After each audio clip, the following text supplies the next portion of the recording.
Welcome to PMQs with Graham Hughes. Let's get into it. Right, here we have. Sorry, a couple of minutes late.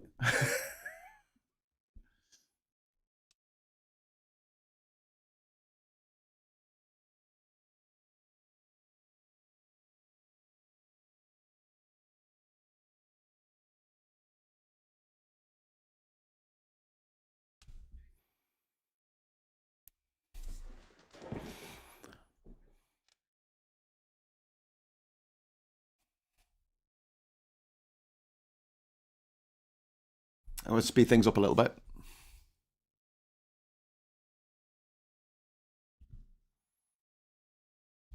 Oh, this is a version of cancer bad. Cancer is a bad thing.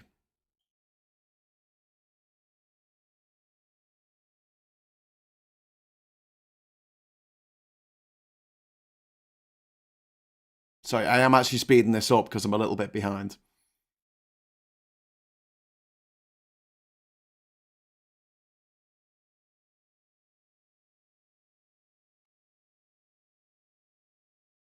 You don't care. You don't care.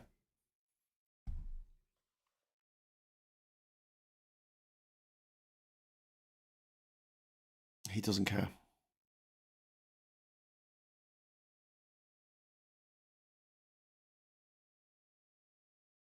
Oh.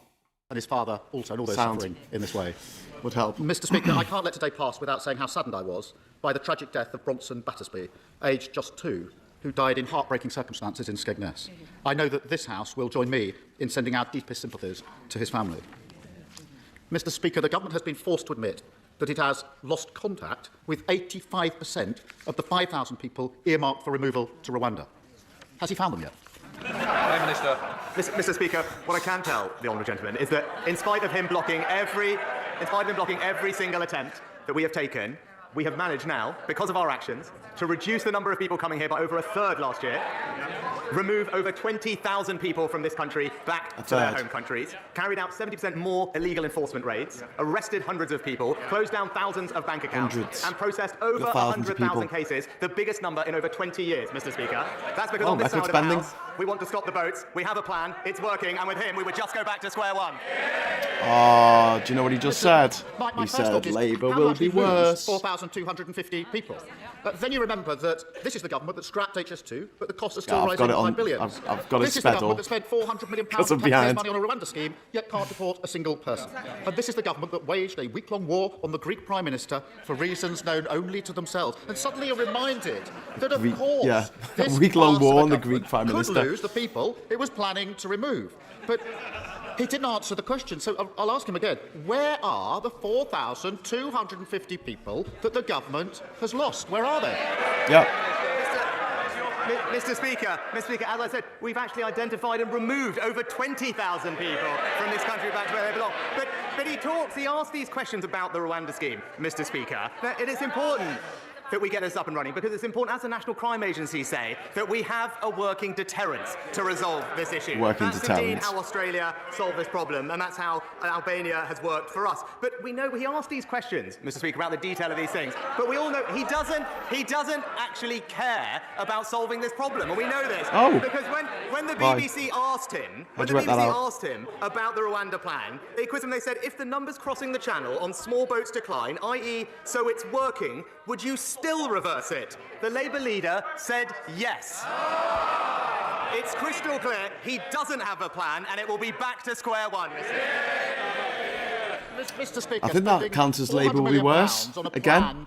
Not to get anybody to Rwanda whilst losing 4,000 people is not a plan. It's a farce.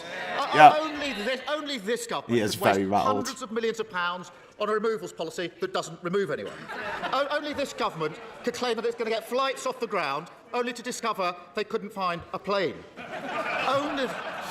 Only this government could sign a removal deal with Rwanda, only to end up taking people from Rwanda to here. But he still hasn't answered the question. So I'll try again. What progress has he made in locating the 4,250 people his government has apparently lost? He's dodged it 3 times. Where are they? I need to have a graphic that says answer the question. The same thing again and again. Here we are talking about what we are doing, but I'm happy to go over it, Mr. Speaker. What are we doing? We've increased the number of illegal enforcement raids by 70%, leading to thousands of arrests, using powers, thousands Mr. Speaker, now. It was that he hundreds a minute ago. blocked in this House. It was We have hundreds a minute closed ago. down thousands of bank accounts of illegal workers, again, using powers that he blocked. Blame it on Labour. Mr. Do you want that early cup of tea, or are you going to be a little bit more silent? Oh, he said it! He said the cup of tea! A record number of people back to where they've come. All of that is a plan that is working, and we can see that it's working because the numbers of He people actually coming to said this it. country are down by over a third, Mr. Speaker. But again, it is a bit rich to hear him in here pretending that he cares about how we actually stop the boats when he's been crystal clear. He's been crystal clear and said that even if the plan is working to reduce the numbers, he would still scrap it, Mr. Speaker. It's because he has no values, no conviction, and no plan. And it's back to square. Labour will be worse! No. Yes, Fear the tea. He hasn't got a clue where they are, has he? No! I can tell you one place they aren't, and that's Rwanda. The only people who sent to Rwanda is cabinet ministers. And for all the word, the ridiculous thing is, we know the Prime Minister himself doesn't even believe in this Rwanda gimmick. He had to be talked out of scrapping the whole thing. Yes, this is He true. didn't want to fund it. He didn't think it would work. When he sees his party tearing itself apart, hundreds of bald men scrapping over a single broken comb, doesn't he wish he'd had the courage to stick to his guns? Well, Mr. Speaker, now, I have absolute conviction that the plan we've put in place will work.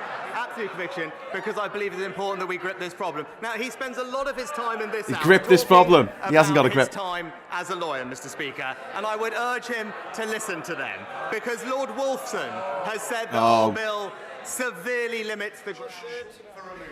Four eminent KCs have said that it is undoubtedly the most robust piece of immigration legislation this Parliament has seen.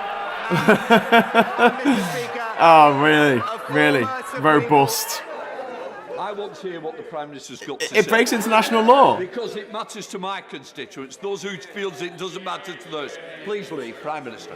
as I said, Mr. Speaker, four eminent KCs said this is undoubtedly the most robust legislation passed, and a former Supreme Court Justice has been clear that the bill would work. But I know, Mr. Speaker, he's always been more interested in what lefty lawyers have to say. Oh, lefty lawyers need to add that to the list. I've even got here the textbook that he authored for them. And it's called, and I quote, European Human Rights Law by Keir Starmer. So... Yes. Prime That was his Minister. job. Oh. Prime Minister, when I stand up, please sit down. Can I just say, You tell him. we don't use props in this House, and I will certainly ensure that if you do need reminding, I certainly will. Keir Starmer. Oh, wow. It's such utterly pathetic nonsense. He's been brutally exposed by his own MPs yet again. He's Lefty got lawyers. one party chair who says she hopes the Lords will rip his Rwanda deal to pieces. He's got two more who had to quit because they don't think it'll work. All of them appointed by him, all now in open revolt against his policy, each other, and reality. Yes. Is there any wonder they all think this gimmick is doomed to failure when the Prime Minister himself doesn't believe in it? Yes. Mr. Speaker, it is rich to hear from the honourable gentleman about belief in something, because it will be news to him. It is actually the case that you can believe in something and stick to that position on this side of the House. What? You don't stick to anything? I will say to this side. Oh, hello. Somebody's jumping in from over. Can I just say it's very important. It's an important day. People want to know what's going on. So I want my constituents, just like yours, to hear what the Prime Minister's got to say. Prime Minister. Just this week, Mr. Speaker, we had another example of the honourable gentleman doing one thing, saying another, because this week he backed the Home Secretary in banning the terrorist group Hizb ut-Tahrir, despite him personally using the European Court of Human Rights to try and stop them being banned. And don't take my word it's for it, the Mr. European Speaker, human rights. extremist's That's the own problem. press release said, and I quote, "The Hizb ut-Tahrir legal team led by Keir Starmer." They're supporting terrorists He now. doesn't like talking about them because they've been a client, but when This I is see a pathetic. group chanting Beyond jihad on our pathetic. streets, I ban them, he invoices them. Oh, again, you know, Labour will be worse. Labour will be worse. Because there's 8 questions that I think some of you may want. Well, I'll tell you what, there's some's already gone off the list who wanted them. Keir Starmer. Mr. Speaker, if he stuck to his position, he'd be voting with us. He'd be voting with us. His former Home Secretary says the plan won't work. His current Home Secretary calls it batshit. His former Immigration Minister doesn't back his plan. Even the Prime Minister himself doesn't believe in it. And last week, another of his MPs said the Tories should admit that things have got worse since they came to office, that after 14 years they've left Britain less united, the country is a sadder place. If the Prime Minister can't even persuade his own MPs that it's worth supporting him, if he himself doesn't even believe in his own policies, why on earth should anyone else think differently? Mr. Speaker, another week when it's crystal clear the honourable gentleman doesn't believe in anything and he doesn't have a plan. Now, while he talks the country down, let me update him on what's actually been happening in the past week. Inflation more than halved from 11% to 4%. What? Inflation's gone up? Wages rising. Inflation's gone up? Wages rising for the 5th month in a row. Last week, rates started falling and millions of people benefited from a tax cut worth £450.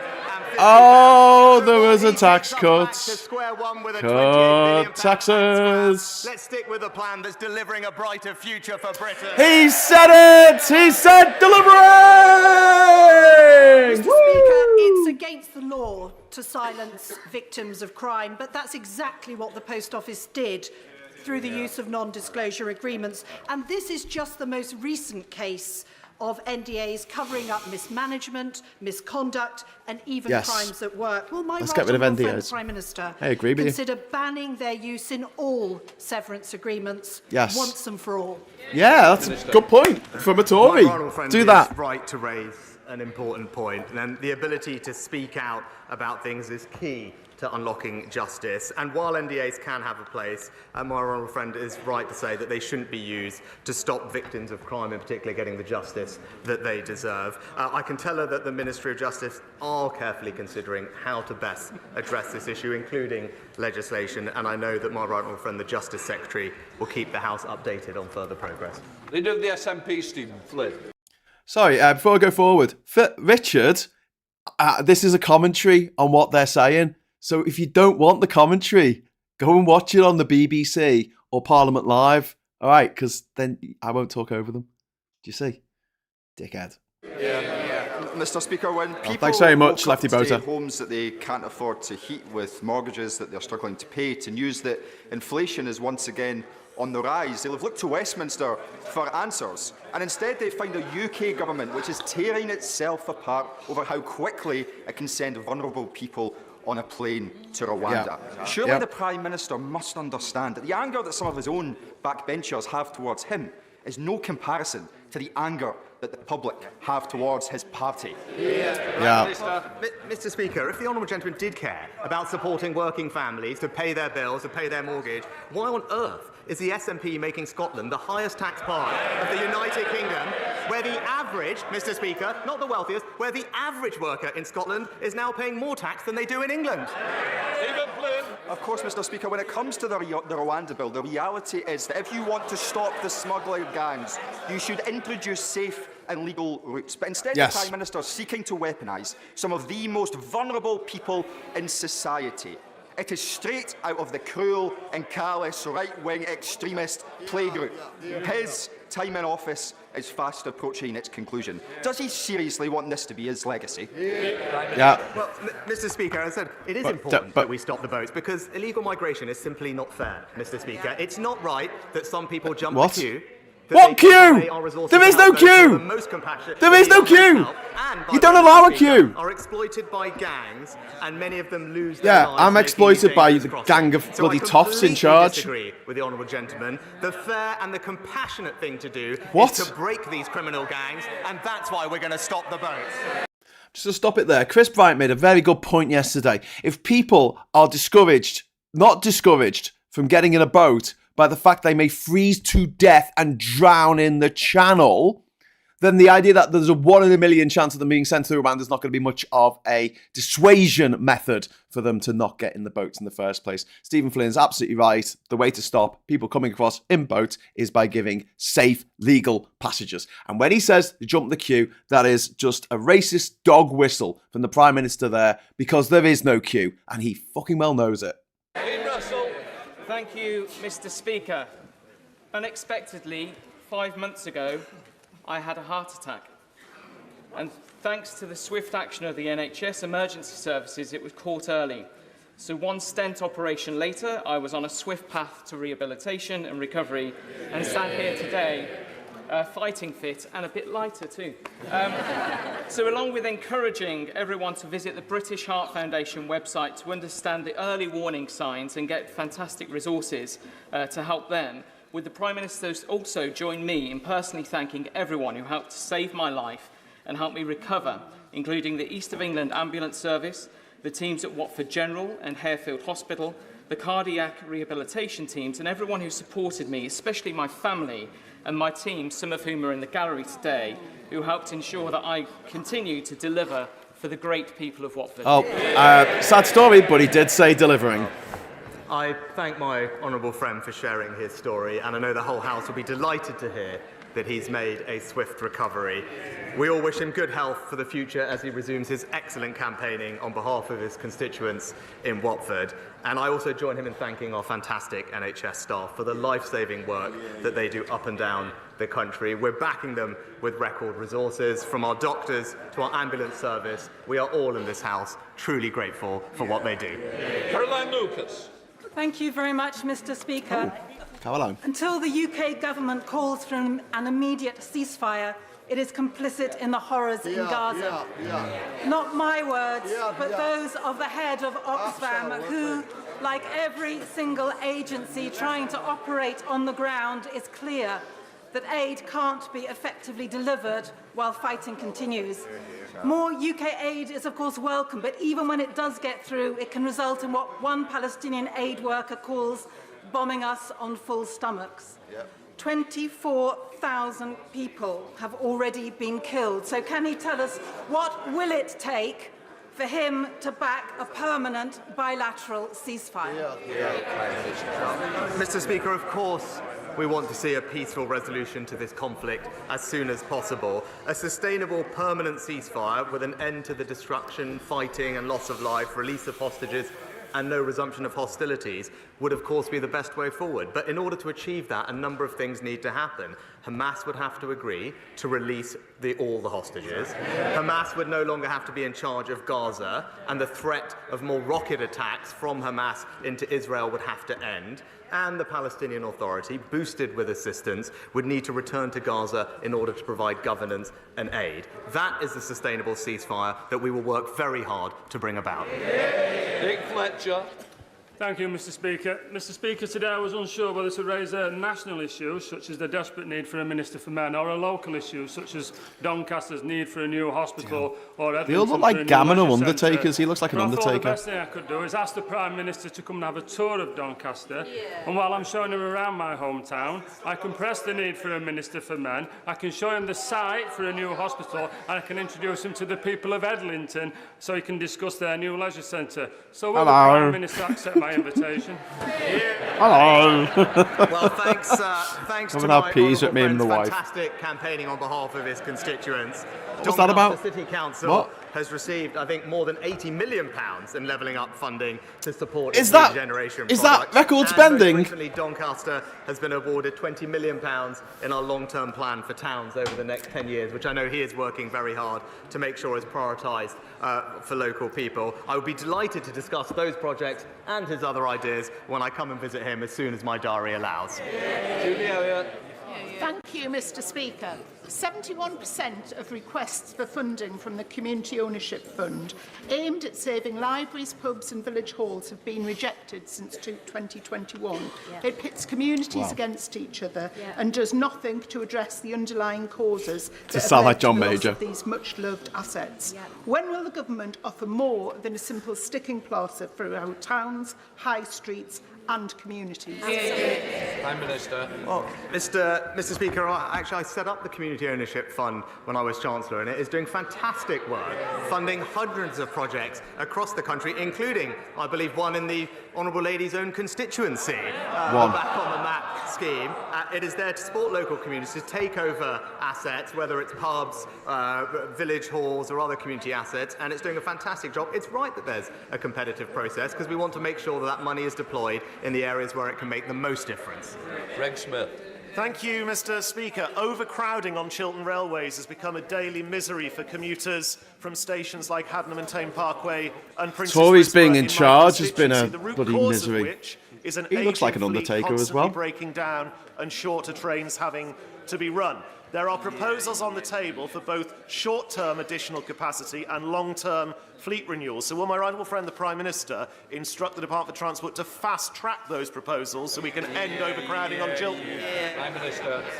And I agree with my honourable friend that the performance on Chiltern hasn't been good enough in recent times. I know that Chiltern have recently begun engagement with the rolling stock leasing market, which will help reduce overcrowding, but also together with DFT, they're looking at providing additional capacity at peak times. So I know my honourable friend, the Rail Minister, will ensure that these plans continue to progress and keep my honourable friend updated. Patrick Reddy. Thank you, Mr. Speaker. What exactly is it about the prospect of deportation to Rwanda that makes the government think it will be such a deterrent to asylum seekers? Does it think that life in Rwanda is somehow less comfortable, less secure, less safe than it is here in the United Kingdom? What does the government think is wrong with Rwanda that means asylum seekers won't want to live there?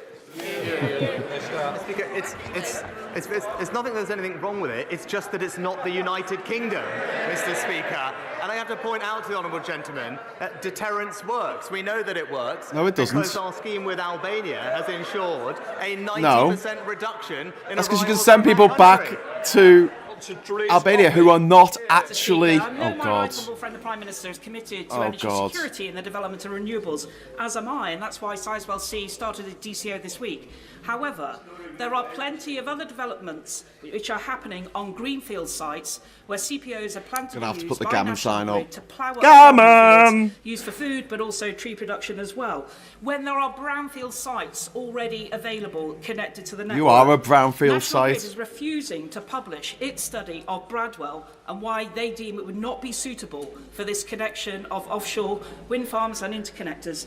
Will he meet with me to discuss this and other East Anglian MPs? Oh, God, and why would also anyone wanna to meet use with the you? powers of his office to get that study published? As my honourable friend will know, that planning applications for new infrastructure are managed independently, so I can't comment on specific cases, but I do agree with her that it's important to listen to the views of local communities like those that she represents across Suffolk and East Anglia. I know my honourable friend for Aberdeenshire West was visiting her area recently to mark the commencement of the project at Sizewell C, and I can assure her that relevant ministers will continue to pay close attention to her concerns. Stevens. Thank you, Mr. Speaker. The Leader of the House last week correctly described the contaminated blood scandal as on another level compared to other scandals. Now that Sir Brian Langstaff has announced today the publication of the final report of the infected blood inquiry, he reminds us, Mr. Speaker, that his principal recommendation remains that a compensation scheme should be set up with urgency and that no one should be in any doubt about the serious nature of the failings over more than 6 decades that led to catastrophic loss of life and compounded suffering. Prime Minister, over 100 parliamentarians wrote to you this week, so can you tell us now when those affected will be paid compensation for their loss. It's only been like, acutely aware of the 30 strength years. of feeling on this issue, and indeed the suffering of all of those impacted by this More than 30 years. scandal. I gave evidence to the inquiry last year, and as I said then, I recognise the suffering that thousands have experienced over decades. He will know that the Minister for the Cabinet Office updated Parliament on this towards the end of last year. He'll know it's a highly complex issue. Interim payments have been made in some cases, and we are committed, absolutely committed, to responding to the final report as quickly as possible following its publication. Robert Neal. Mr. Speaker, last week, Conservative-controlled Bromley Council's children's services were rated outstanding by Ofsted in all 4 areas of inspection. Only the 3rd time that has happened under the current framework. Will he join me in congratulating He looks like an Undertaker to me. Bromley Council, and perhaps even visit Bromley and see our new cost-saving civic centre? Well, perhaps not quite on my way to Doncaster, but I'll bear it in mind. But can I join my honourable friend in paying tribute to Bromley Council and all the officers involved in providing what is an incredibly important service in their local community and looking after some of the most vulnerable children in our society. They all deserve our thanks and our praise for their brilliant efforts. Dr. Rupert. Thank you, Mr. Speaker. HS2 promised to transform intercity travel and my seat where Old Oak Common will be one day. But after Leeds and Manchester were ditched, its London end's now in doubt. Could the PM today commit to ensuring it at least reaches Euston, or is he intent on stopping all transport forms, except private jets, maybe? Hey. I like it. I think her leader might have something to say about the forms of transportation, Mr. Speaker, and perhaps on HS2 as well, because I still haven't actually heard from him his position on the whole subject. But we have, Mr. Speaker, I would say Old Oak Common is destined to be Let's ask one of the Kia foremost questions stations instead, in then. the country because of the station and the extra connectivity that it will have across London as the initial terminus for HS2 trains. And as we said at the announcement, we are working with the private sector, as we have done in other developments in London, to raise private money, save the taxpayer money, and deliver the connection to Euston as Delivery! The inaugural Women's Health Summit. During the summit, it was announced that the specialist maternal mental health services will now be available to women in every part of England by March. This is particularly pertinent for me after one of my constituents, Jessica Cronshaw, passed away whilst pregnant with her baby Elsie after suffering with severe pregnancy sickness, hyperemesis gravidarum. So can I thank the government for following through with this important reform and push him to keep going with the spirit of this reform so our NHS is fit for women in the future? Prime Minister. Well, can I thank my honourable friend for raising this matter, and I know the whole House will want to convey our sympathies to Jessica's family, but I'm pleased that the reforms that we are making will make a difference to women across the country in the future. We're committed to our women's health strategy, and I'm committed to anything. for her support and, again, her advice and ideas so we can ensure it delivers the care that we want it to. Delivers! The Conservative candidate for the Wellingborough by-election yesterday revealed that the Conservative Party had offered her a deal to be the candidate if the previous member, her partner, stood down without a fuss. The Prime Minister said just last week that candidate selection is all done locally within his party. So would he now like to deny that this secret deal was offered? Great question. Mr. Speaker, as I said last week, in our party, candidate selection is done locally. James Gray. Didn't answer the question. Mr. Speaker, would my right honourable friend, the Prime Minister, agree with me that a remote rural hotel is just the wrong place to house asylum seekers and definite refugees Undertaker. from their point of view? And I'm would very you therefore sorry join me in thanking for your the Home loss. Secretary for announcing yesterday that the Wiltshire Hotel outside Rolwyn Bassett is in fact to be returned to its proper purpose in April? Brilliant. Well, I thank my honourable friend for the question. He's absolutely right. The use of hotels is unfair, and also it's unfair on local communities, and also costs taxpayers A delivering drinking game. And that's why our plans to reduce the number of people coming has meant that we could close the first 50 hotels across the country, with more to follow. And I thank the Home Secretary and his team for their efforts. But fundamentally, the only way to resolve this once and for all is to implement our Rwanda scheme so we can have a working deterrent, and that's how we will stop the boats. Charlotte Nichols. Thank you, Mr. It's such Speaker. bullshit. I've been contacted by desperate constituents who have rung every single pharmacy within a 50-mile radius of Warrington and still haven't been able to access their medication for ADHD. This has been going on for months and isn't just a Warrington issue. Pharmacists are calling it the worst shortage ever seen, with only 11% of people able to access their full dose this month. And ADHD UK have called the government's response pathetic. They're right, aren't they?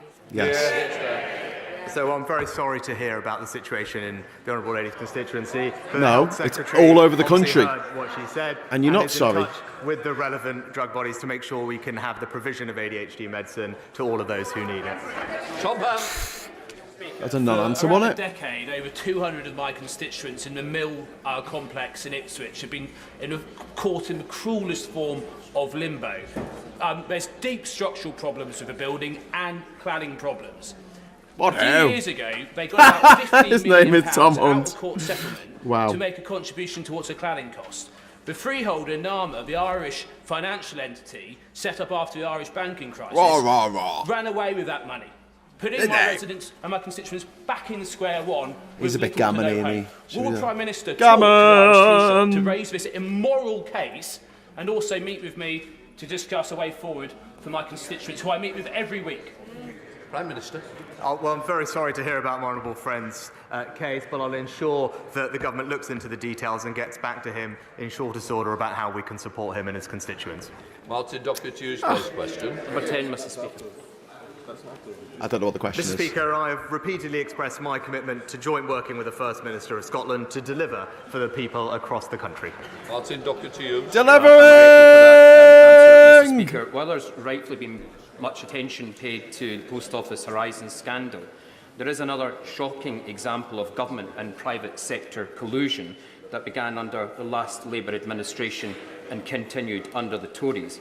Mr. Speaker, almost 200,000 mortgage prisoners who borrowed with high street lenders such as Northern Rock have become trapped after the portfolio was sold off to foreign entities like Topaz Finance and Heliodor, who have been creaming off extortionate revisionary standard variable rates essentially since 2008, leaving even those who kept up with payments in danger of having their home repossessed.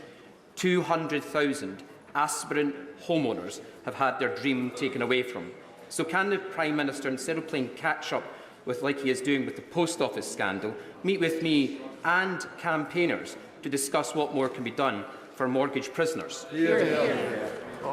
Mr. Speaker, I am familiar with the situation for mortgage prisoners and something I worked on as Chancellor, and I know the Treasury and the current Chancellor have been engaging with campaign groups and others to find ways to We've had the resolve it. It's conversation. not an easy situation to fix overnight, but there Yes, are it is. things that are being looked at as we speak.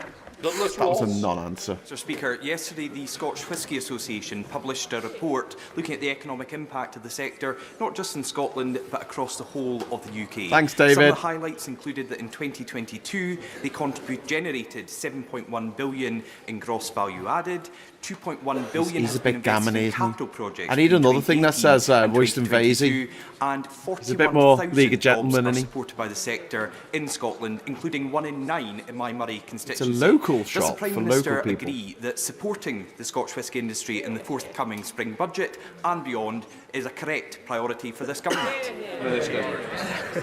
Well, my honourable friend is a superb ambassador for Murray and for Scotch whisky, and he's right, it's a hugely successful export industry that supports tens of thousands of skilled jobs across Scotland. I won't obviously tread on the Chancellor's toes about future budgets, but I am proud of this government's track record in supporting the industry, having removed US tariffs on Scotch whisky, reduced tariffs and deals with countries like Morocco and Argentina, and also supporting the sector's interest in our FTAs Morocco, with Australia, a Muslim country. most recently with CPTPP. Not many people drink. Peter Dow.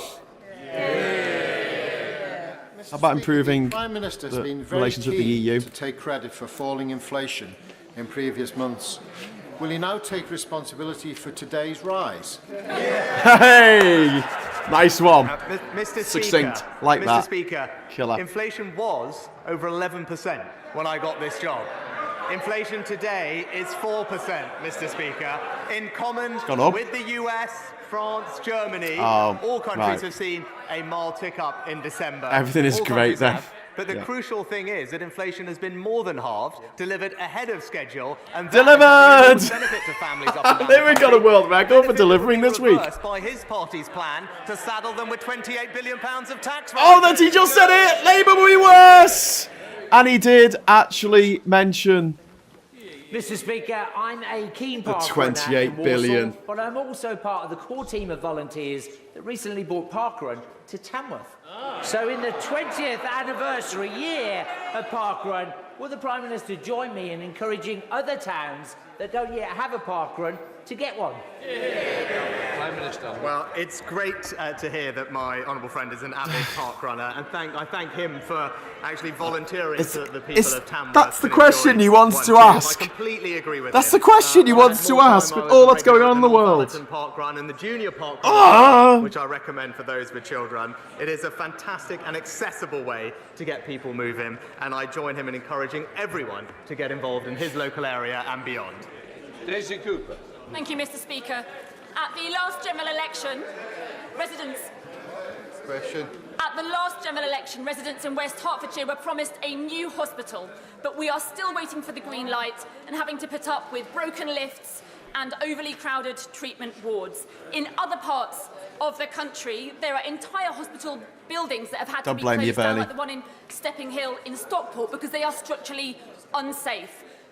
From broken promises on new hospitals to the backlog of repairs, people are sick and tired of waiting. So can the Prime Minister tell me, by the time of the next general election, how many of the broken hospitals will be fixed, and will my residents be able to point to a single spade in the ground? Yeah. Well, Mr. Speaker, we're investing record sums to not just deliver 40 new hospitals across the country, but 90 different hospital upgrades. And she'll be familiar with the plans, I hope, at West Hertfordshire Trust to develop a new emergency and specialty care facility at Watford General, including women's and children's services. It will make an enormous difference to residents in the area.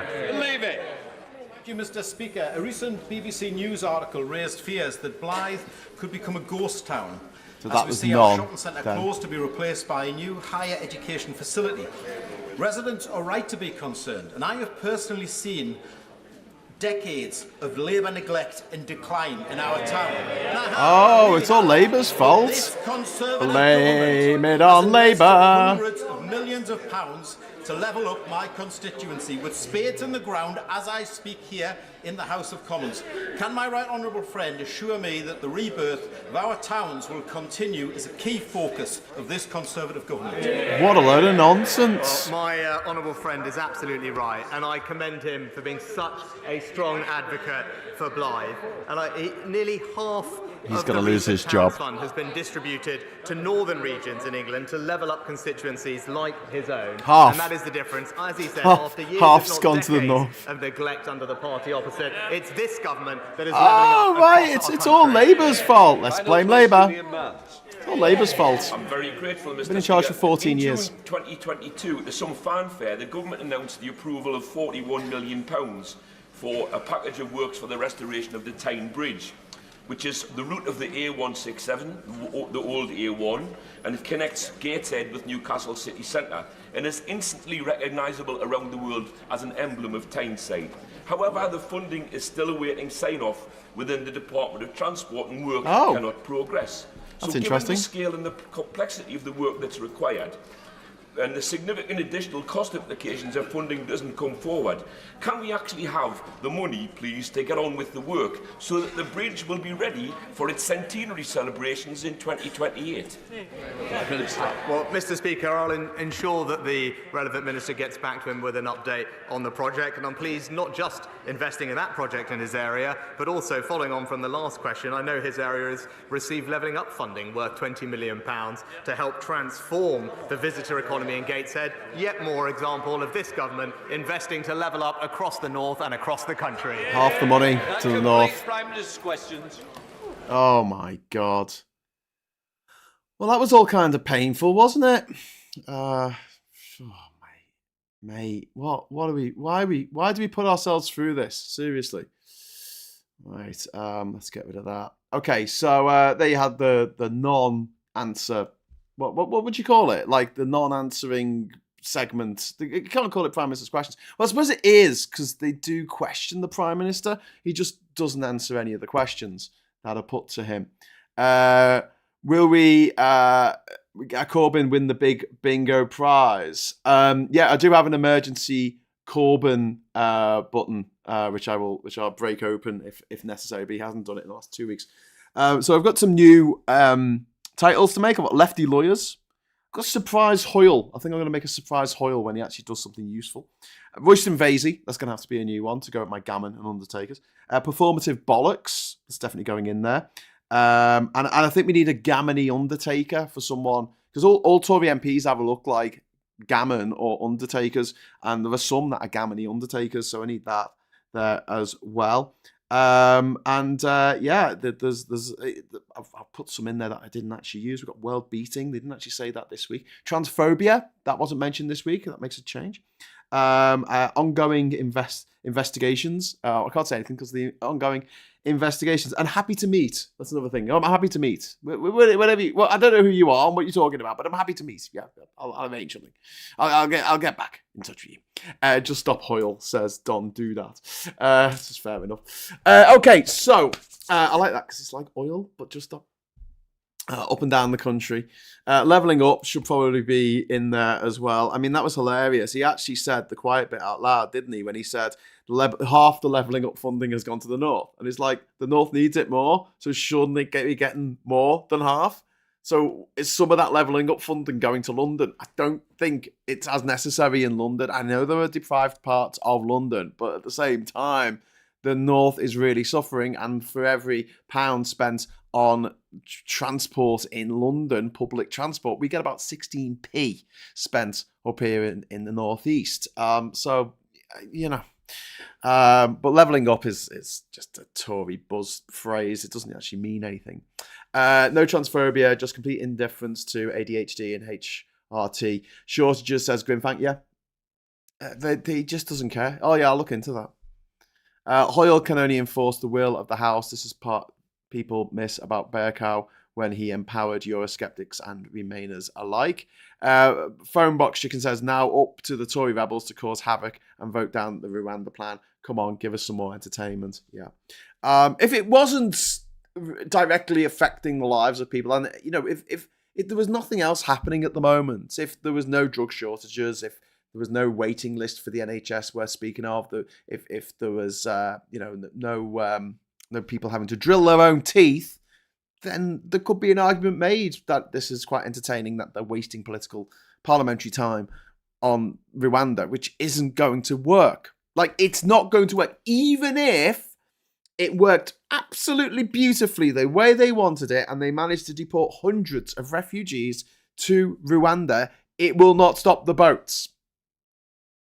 Because, as Chris Bryant said yesterday, if people are not pulled off by the dangerous journey over the icy waters of the, English Channel and turds of the English Channel, they're not going to be put off by a 1 in a million chance of them being deported to Rwanda. Even if it's a 1 in 100 chance.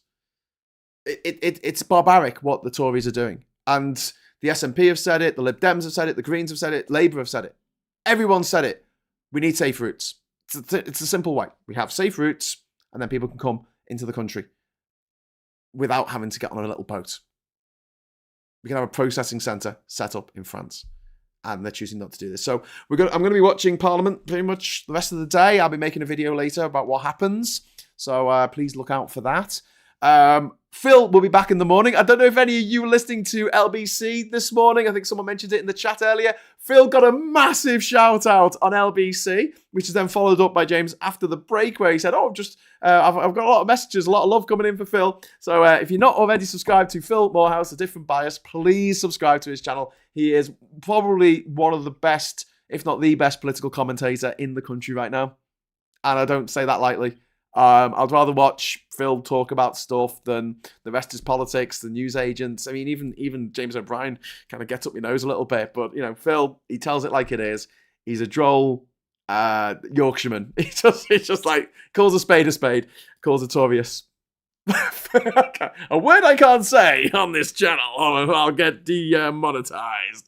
So anyway, he'll be back at 9:30 in the morning for Morning Brew. So please tune into that here on Labour Social. And just going forward, just a bit of housekeeping. Obviously, I want to be doing more with our patrons and our YouTube members this year. So I'm thinking of either setting up something on the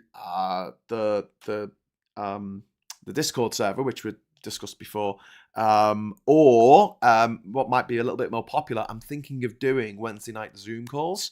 So I'll give everyone who's a Patreon, everyone who is a member of the channel, I'll give them a Zoom link and we can have an actual conversation on Zoom about what's happening. It won't go out online.